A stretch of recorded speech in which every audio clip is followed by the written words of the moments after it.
Hi friends, Aparna Devi రేఖ భ్రమరాంబతో ఇలా అంటుంది.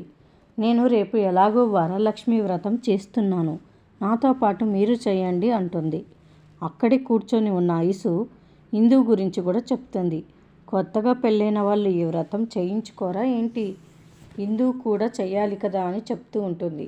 ఇంకా అప్పుడే అక్కడికి ఇందు వస్తుంది. రేపు ఇంట్లో మేమందరం కలిసి వరలక్ష్మి వ్రతం చేస్తున్నాము, నువ్వు కూడా రాజుతో కలిసి వ్రతం చేయాలి అని భ్రమరాంబ ఇందుతో అంటుంది. అది విని అపర్ణాదేవి ఇందు షాకింగ్గా చూస్తారు. చెప్పు, నువ్వు ఈ వ్రతం చేస్తున్నావా లేదా అంటుంది ఐసు. ఇంకా బాగా ఆలోచించుకొని ఇందు నేను ఈ వ్రతం చేస్తున్నానని చెప్తుంది.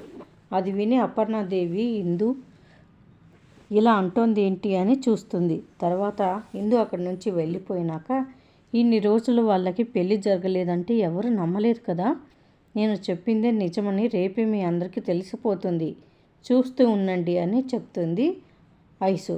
ఐసు అలా చెప్తూ ఉంటే రేఖ భ్రమరాంబ ఆశ్చర్యంగా చూస్తూ ఉంటారు. నిజం చెప్తోందా అబద్ధం చెప్తోందా అర్థం కాక. మరిన్ని అప్డేట్స్ కోసం ప్లీజ్ సబ్స్క్రైబ్ చేయండి. Thanks for watching.